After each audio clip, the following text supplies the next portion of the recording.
Hey everyone, welcome back here to my channel where I play Planet Zoo. My name is Nisse, and today we're gonna add a new beautiful animal here in Tzula Zoo, and that is of course the hippopotamus, the common hippo. Yeah, as you know, I have issues with pronouncing stuff, so we gotta go with common hippo today. But we're building for it here in Tzula Zoo, and if you want to learn more about it or simply see how I built this, then please keep watching. And I think most people are quite aware of the fact that hippos are quite unique animals. They look like these big clumsy animals.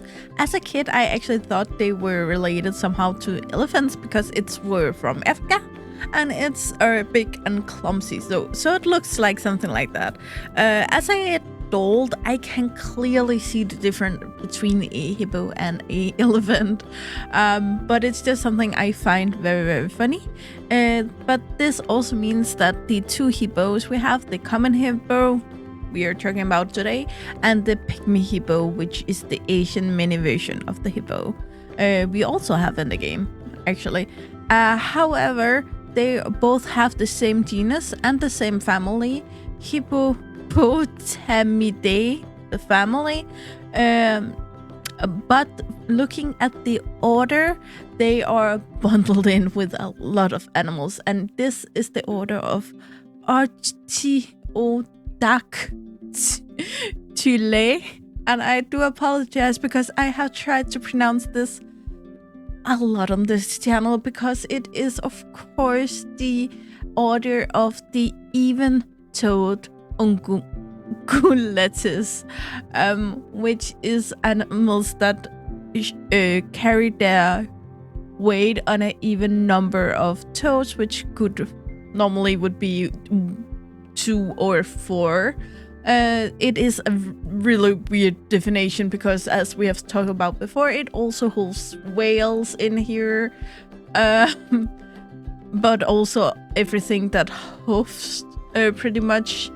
I'm not sure I say that right because, as far as I know, translations-wise, the thing a cow have and the thing a horse have is the same translation-wise, but it's not, since the horse technically have 1 toe, so that is not in here. But everything we have with 2 toes, which could be alpaca, sheep, goat,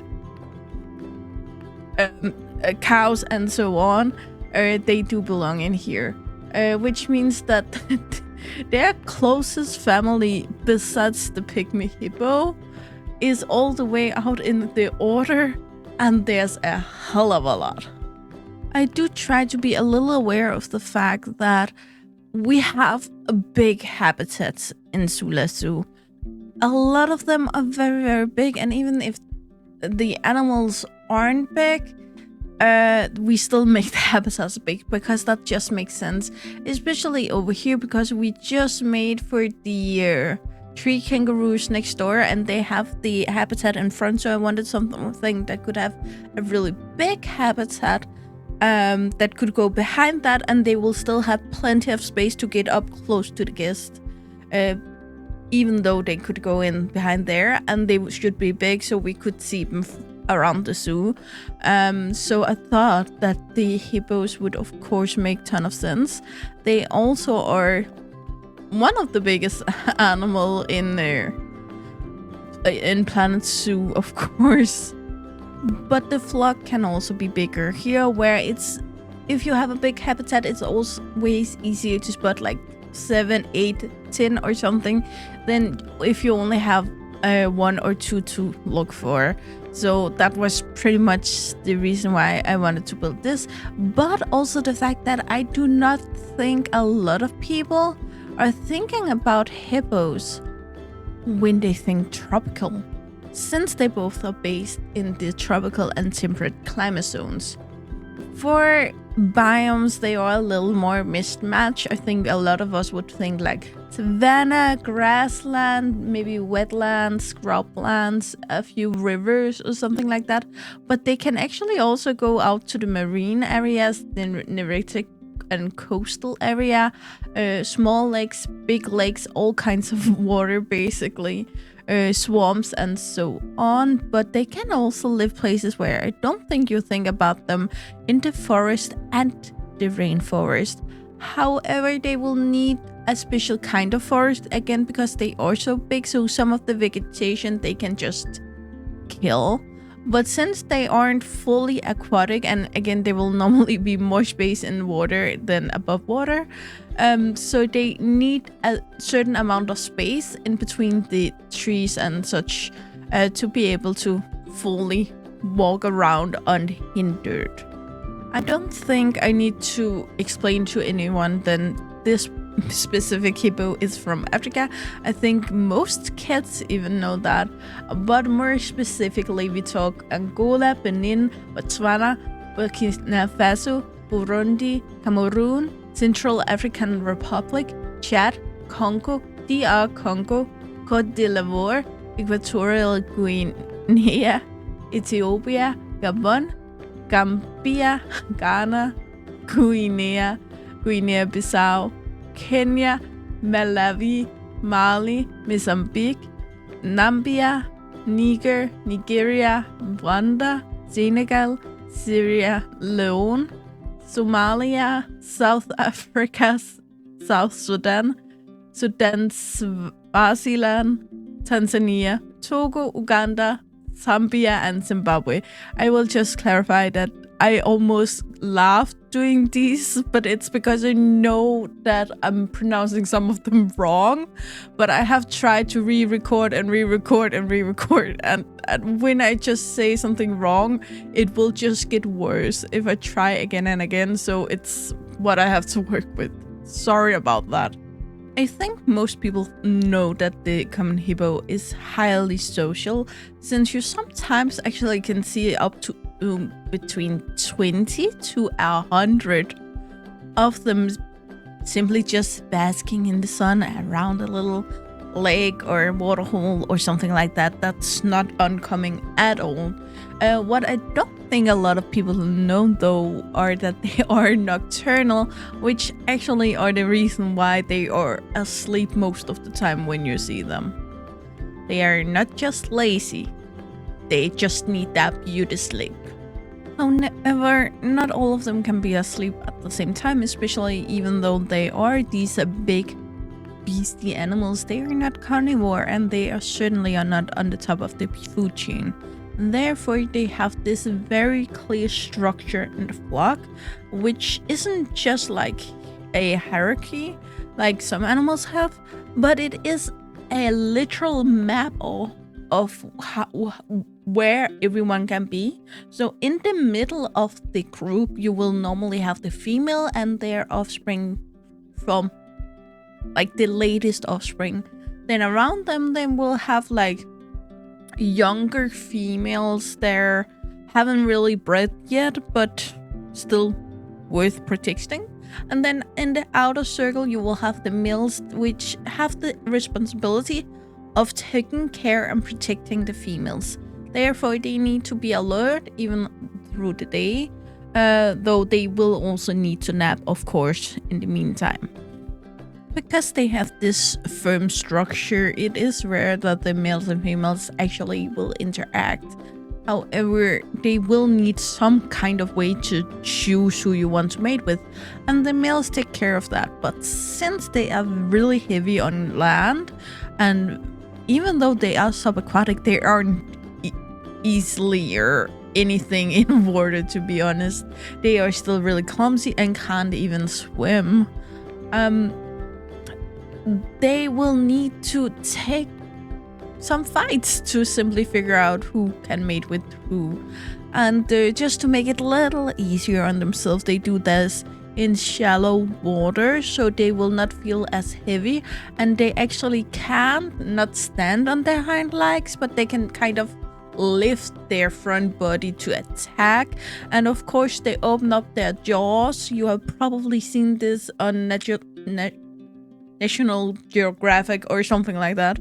Open their full jaw, which is terrifying how much their jaw can open, and then use their giant teeth which probably need a dentist. I have never seen any of them clean, to fight each other, to be able to mate with each other, or hopefully do so anyway.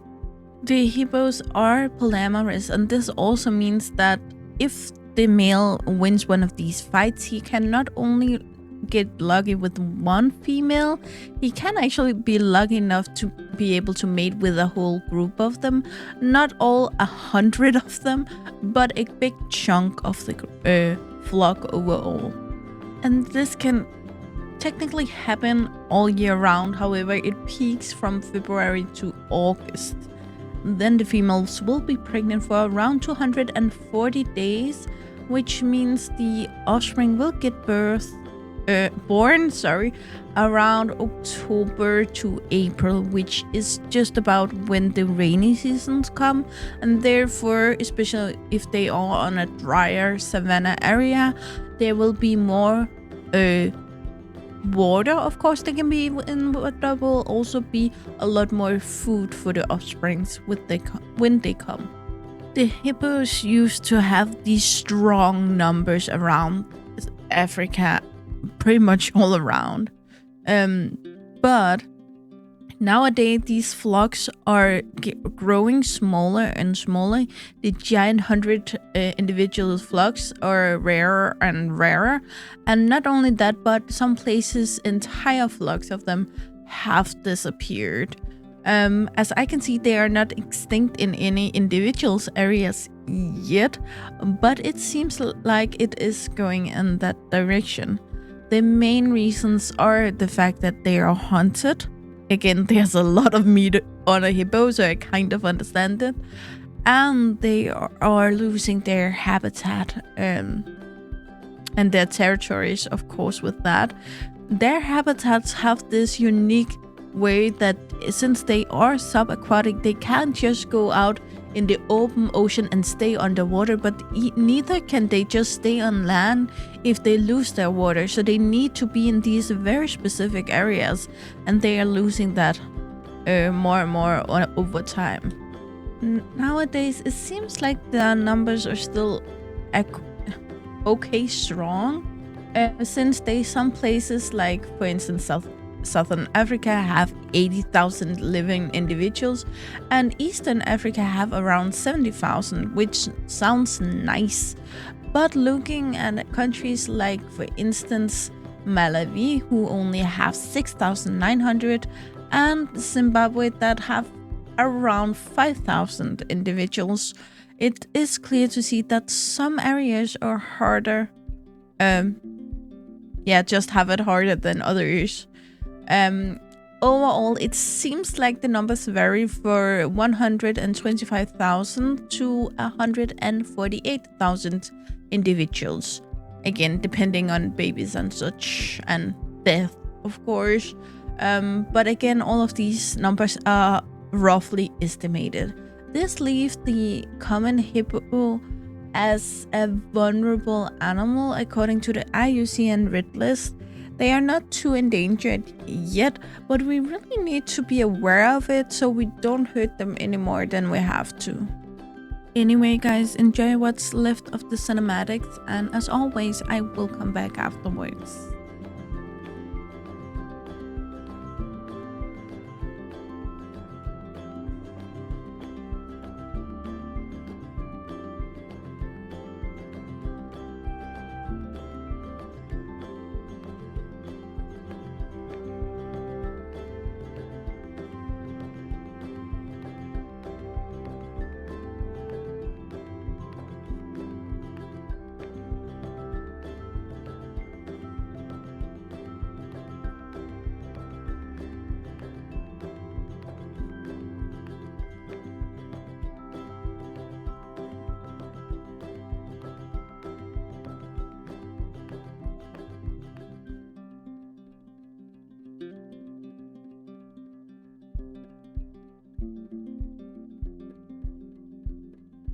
Okay, guys, that's all I got for you today. And as always, guys, you know the drill. Like, subscribe, and turn on the bell notification so you know the next time I upload a video.